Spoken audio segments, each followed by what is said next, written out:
Atitudes inspiradas pela fé. Este é o tema da série de mensagens que estamos desenvolvendo neste mês. E uma das principais atitudes que a fé em Deus nos inspira, tomando como base o Salmo 111, que nós acabamos de ler, é a atitude do temor a Deus. A atitude do temor a Deus. A Bíblia contém diversas histórias de homens e mulheres que, em meio às dificuldades, às lutas, às limitações, às decepções, temeram a Deus. Homens e mulheres que, em meio aos conflitos, os sofrimentos, aos erros cometidos, agarraram-se no temor a Deus. Até mesmo diante da falta de perspectiva, de esperança, diante das incertezas e angústias, o temor a Deus se fez presente, esteve presente, não foi abandonado. A atitude de temer a Deus em circunstâncias assim, chama a nossa atenção e também nos motiva.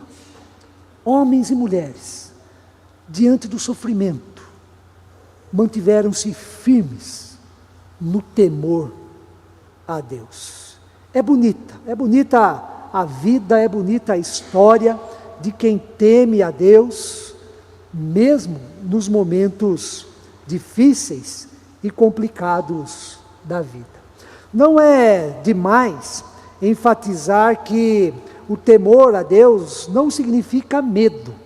É verdade que em determinados textos bíblicos, temor deve ser traduzido literalmente por medo, mas na maioria das vezes, temor, e no que se refere temor a Deus, tem sentido positivo, convidativo, instrutivo, sentido de mostrar como deve ser a nossa relação, o nosso sentimento, a nossa vida, o nosso comportamento em relação a Deus. E a nossa relação com Deus, o nosso pensamento, o nosso sentimento, não podem e não devem ser norteados pelo medo, pela insegurança, pela fuga, porque quando temos medo nós fugimos, como Adão, no jardim, fugiu de Deus, tentou se esconder de Deus por causa do medo. A nossa relação, o nosso pensamento, o nosso sentimento, aquilo que está em nosso coração, no que diz respeito ao temer a Deus, não é pelo medo da rejeição.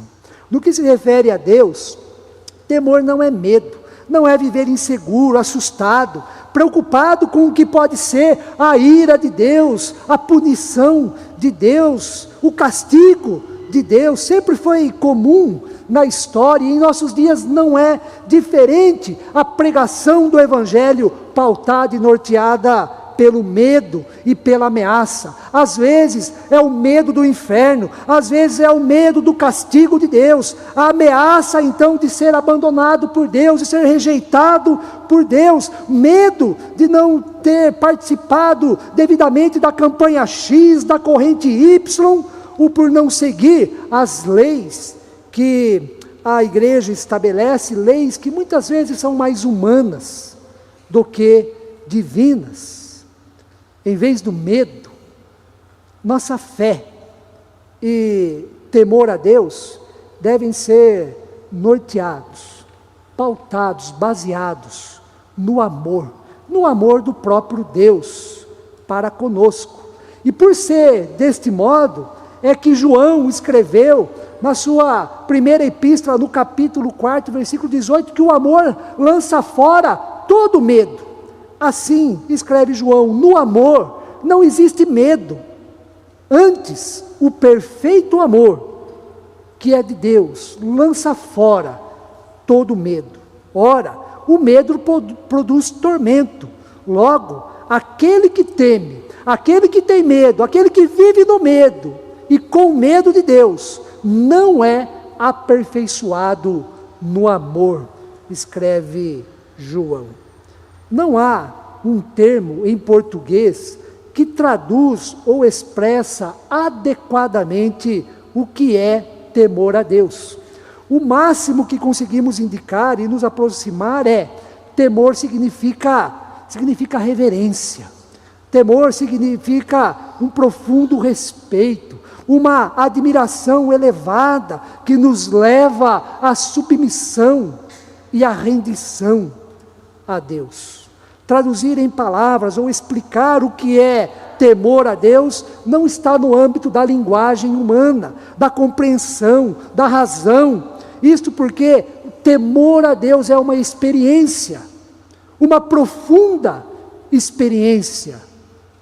Temor a Deus é a experiência profunda e consciente de ser tomado, de ser planificado, preenchido, de ser impactado pela presença e pela graça de Deus, de ser impactado pela grandiosidade, pela santidade e pelos grandes feitos de Deus, e deste modo viver em comunhão, em correspondência, querer mais de Deus em nossa vida, em nosso coração, viver para crescer e servir a Deus.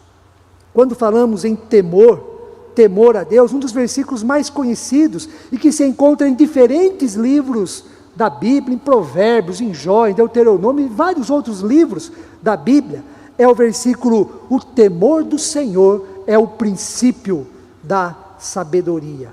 E é desta forma que o Salmo 111 termina.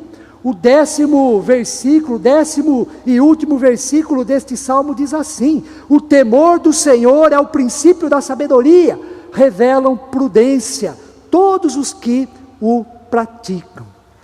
Para uma vida sábia, para viver com sabedoria, ser prudente, tomar decisões certas e corretas, ser abençoado por Deus, o princípio, o início, o ponto de partida, temer a Deus, o temor a Deus. O Salmo 111 termina deste modo. No entanto, desde o início, os 9 versículos anteriores nos mostram duas principais razões pelas quais devemos temer a Deus. E o Salmo também nos mostra como temer a Deus. Em primeiro lugar, para temer a Deus, é preciso crer que Ele existe e que Ele age na história. Crer que Deus existe e que Ele age na história, e por agir na história, Ele realiza grandes obras. Para temer a Deus, nós precisamos disto. Sem isto, não tem sentido, não tem como temer a Deus. Deus é uma possibilidade descartada para quem não crê nele, para quem não acredita na sua existência, e para quem também não acredita na sua ação na história. Para pessoas que pensam assim, Deus não pode fazer nada, Deus não tem sentido, Deus não pode fazer nada por elas, e se torna impossível temerem a Deus. Como vão temer a Deus a quem não crê? E como vão temer a Deus a quem considera não agir na história? Na contramão deste modo de pensar e viver, o Salmo 111 ressalta não só a existência de Deus, mas principalmente as grandes obras que Ele realizou na história do seu povo. Trata-se de um salmo didático, de louvor, de gratidão, com o propósito de ensinar e motivar o temor a Deus aos seus ouvintes. Este Salmo 111 contempla 4 grandes feitos de Deus na história de Israel. Primeiro, a libertação do povo que estava escravizado no Egito, o Êxodo, onde Deus agiu poderosamente. O segundo, o Sinai, lugar onde os mandamentos que favorecem a vida e a justiça foram dados por Deus, lugar em que Deus estabelece a sua aliança com o seu povo, o Êxodo, o Sinai. Em terceiro lugar, a presença e o sustento de Deus durante a travessia pelo deserto, os 40 anos que o povo caminhou pelo deserto, Deus esteve presente, suprindo as necessidades deste povo. E por fim, a quarta grande obra que Deus realizou na história do seu povo, a conquista da terra prometida, a terra de Canaã, terra que mana leite e mel. Deus deve ser temido porque Ele realizou grandes obras no passado e é benigno, misericordioso e fiel para sustentar estas grandes obras no presente.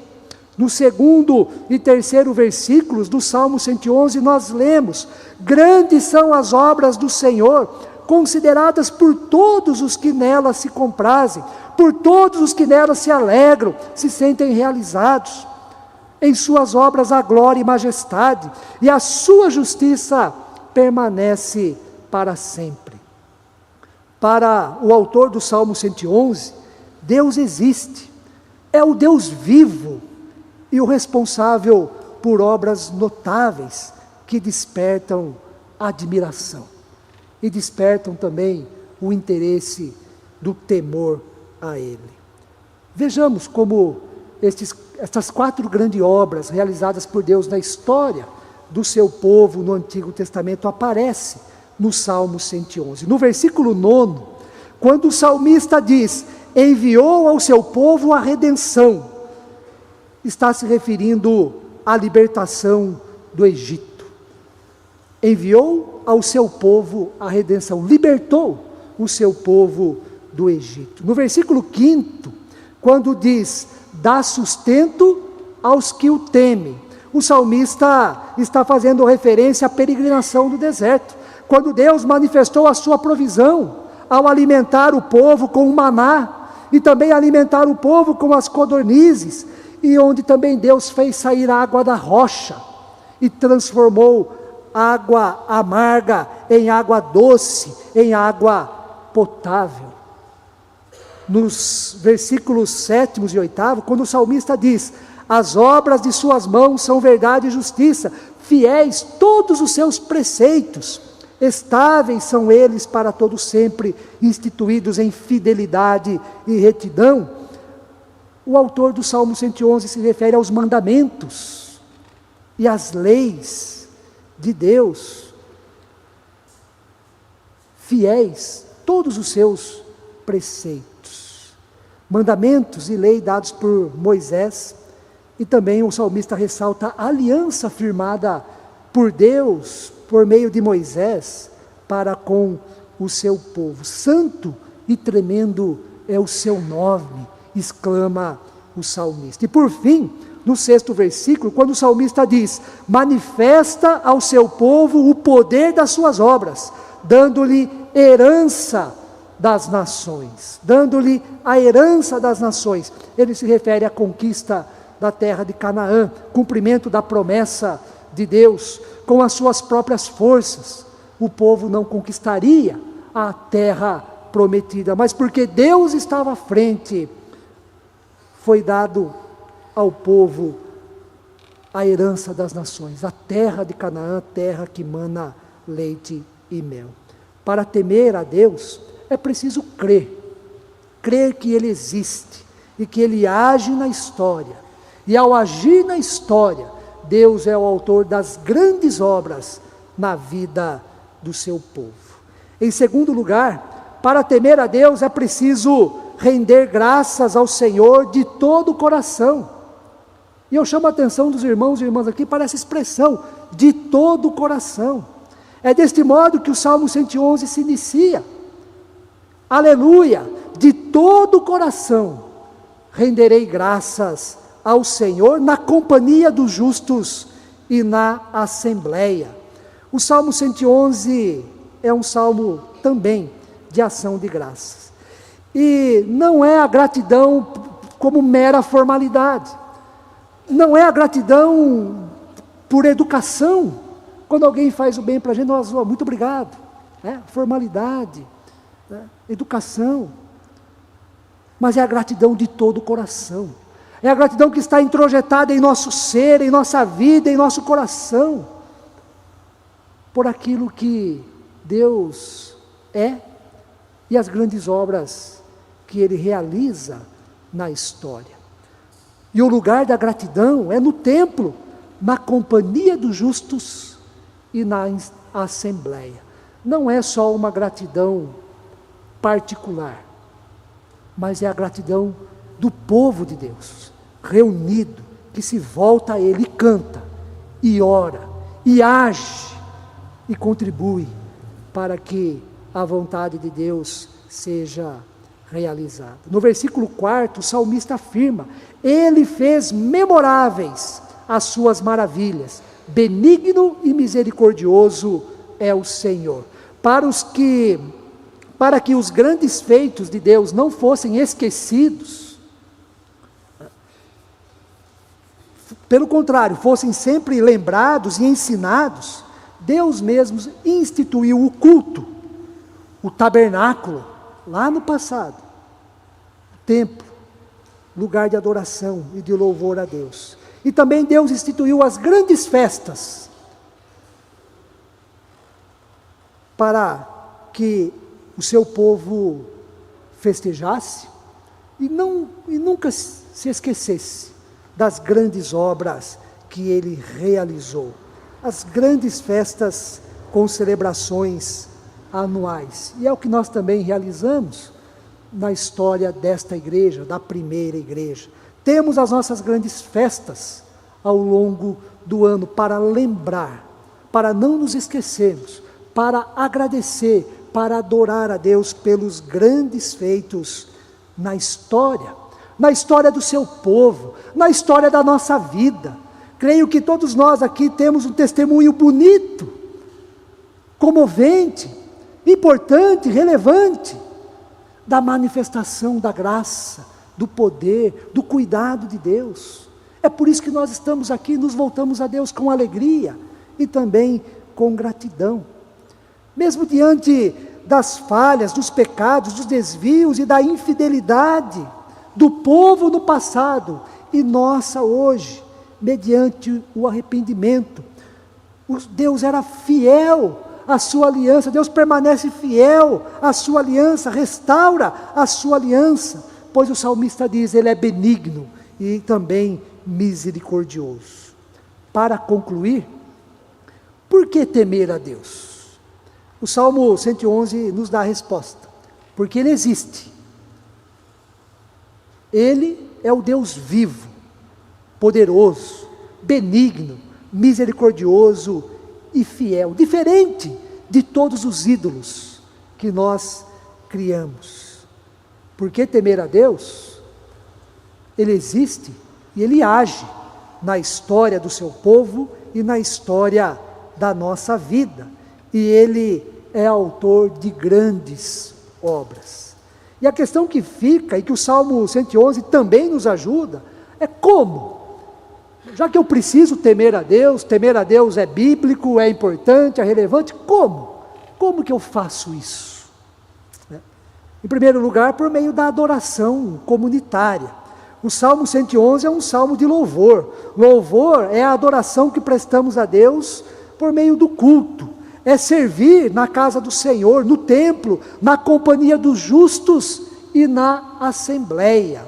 Adoração deve ser com alegria, com hinos, cânticos, orações, leitura e aprendizado da palavra de Deus e também pelo testemunho que nós, como povo de Deus, damos dos seus grandes feitos na história e em nossa vida. Como temer a Deus? Além da adoração comunitária, por meio da gratidão, de todo o coração, de todo o coração. O Salmo 111 é um salmo de gratidão também. De todo o coração renderei graças ao Senhor. A gratidão abre os nossos olhos para ver e a nossa mente para reconhecer as grandes obras de Deus. A sua presença, o seu sustento, o seu cuidado, a sua justiça, a sua fidelidade na aliança que estabeleceu conosco e na nova aliança estabelecida por meio de Jesus Cristo, o nosso Senhor e o nosso Salvador. Adoração, gratidão E por fim, como temer a Deus? Com humildade. Ou seja, reconhecer os nossos erros, arrepender dos nossos pecados, confessar e aceitar o perdão de Deus. O verdadeiro temor a Deus resulta da certeza do perdão divino, o qual afugenta todo o medo. O temor a Deus é uma resposta de confiança na graça divina que nos redime, que nos lava, que nos purifica e que também nos fortalece. O perdão de Deus que possibilita a nova vida, uma nova vida pela graça do Senhor. Busquemos, irmãos e irmãs, dia a dia, o temor a Deus, como princípio da sabedoria, e sejamos abençoadas com as grandes obras de Deus, realizadas no passado e também realizadas no presente, na vida de todos nós. Que o Senhor assim nos abençoe.